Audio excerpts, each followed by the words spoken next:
अपनी जुबान में ही बता देना चाहूँगा।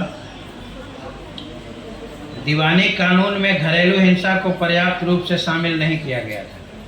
पहले के हमारे जो कानून थे, सिविल लॉज, दीवानी कानून, उनमें घरेलू हिंसा को शामिल नहीं किया गया था। चूँकि यह समस्या हमारे समाज में गहरी पैठ जमाए है, इसलिए जो है सरकार ने इस बात को अनुभव किया कि इस प्रकार के कानून की अति आवश्यकता है, जिससे महिलाओं के विरुद्ध होने वाले घरेलू हिंसा के मामलों को चेक किया जाए, नियंत्रित किया जाए, या कहें कि पूरी तरह से खत्म कर दिया जाए।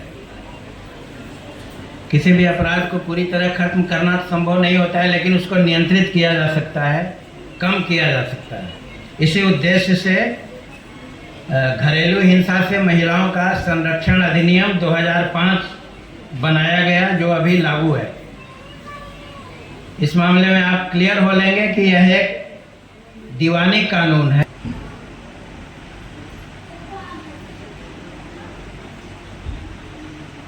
अगर हिंसा कारित करने वाला व्यक्ति सरकार न्यायालय के आदेश की अवहेलना करता है, तो वैसी स्थिति में उनकी अभिरक्षा की भी व्यवस्था है। उनको कस्टडी में भी ली जा सकती है, उनको जेल भी जाना पड़ सकता है। ये सब जो है, ये घरेलू हिंसा से महिलाओं का संरक्षण अधिनियम 2005 के प्रावधान हैं। आप जिस किसी महिला के सामने या जिस किसी पुरुष के सामने, पुरुषों के लिए भी यह कानून है, ऐसा नहीं केवल महिलाओं के लिए, लेकिन महिलाओं पर जोर इसलिए दिया जाता है क्योंकि महिलाएं ही ज़्यादा घरेलू हिंसा का शिकार होती हैं। तो जो भी इस हिंसा के शिकार होंगे, वो इस कानून के तहत आवश्यक कार्रवाई कराने के लिए सक्षम हैं।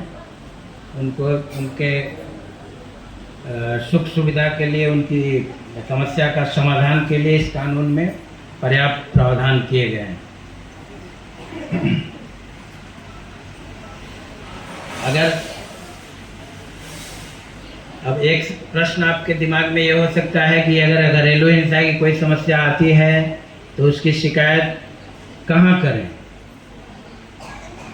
उसकी शिकायत करने के लिए आप पुलिस थाने का भी दरवाज़ा खटखटा सकती हैं। हमारे बिहार राज्य के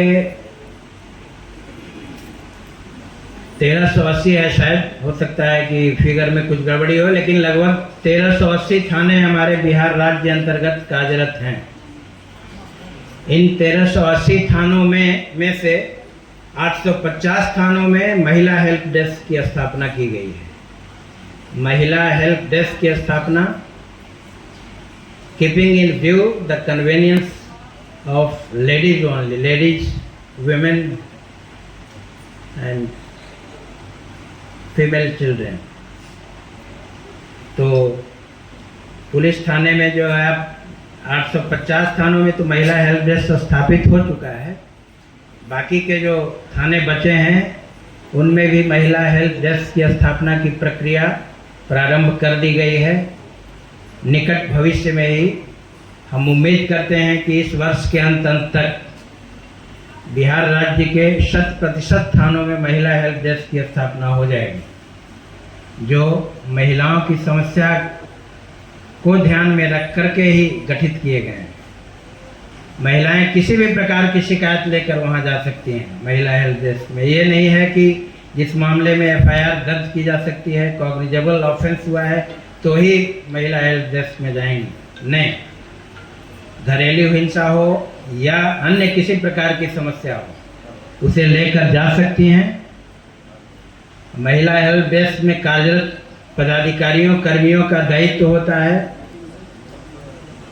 अगर मामला उनसे निपटने लायक है तो वहाँ निपटाएं, चाहे परामर्श के जरिए, या परामर्श से बात नहीं बनती तो कानूनी कार्रवाई करके FIR दर्ज करके, या पुलिस डिपार्टमेंट से संबंधित अगर मामला नहीं है तो उनको सही कानूनी राय प्रोवाइड कराना, संबंधित विभाग से समन्वय स्थापित कर उनको उस जगह तक जाने के लिए मार्गदर्शन करना भी पुलिस का काम है, महिला हेल्प डेस्क का काम है।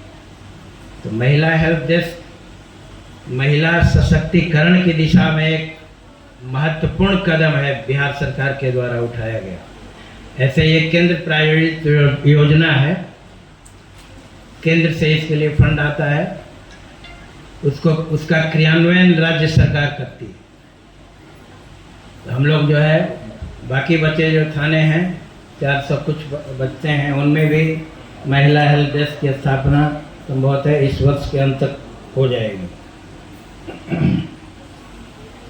आप लोगों के जानकारी के लिए एक बात यह भी बता दूं कि घरेलू हिंसा से संबंधित मामलों के निपटारे के लिए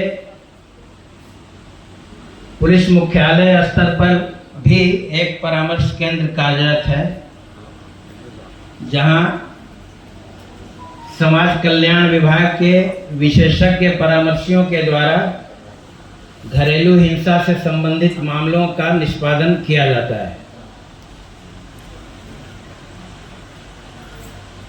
बहुत सारे मामलों का निष्पादन किया जा चुका है, बहुत सारे मामले अभी चल भी रहे हैं। ये हमारे पुलिस मुख्यालय के ए ब्लॉक, सरदार पटेल भवन के ए ब्लॉक के चतुर्थ तल स्थित परामर्श केंद्र से बहुतों को अनेक प्रकार की राहतें मिली हैं। आगे भी हम लोग इस दिशा में जो है निरंतर लगे हुए हैं।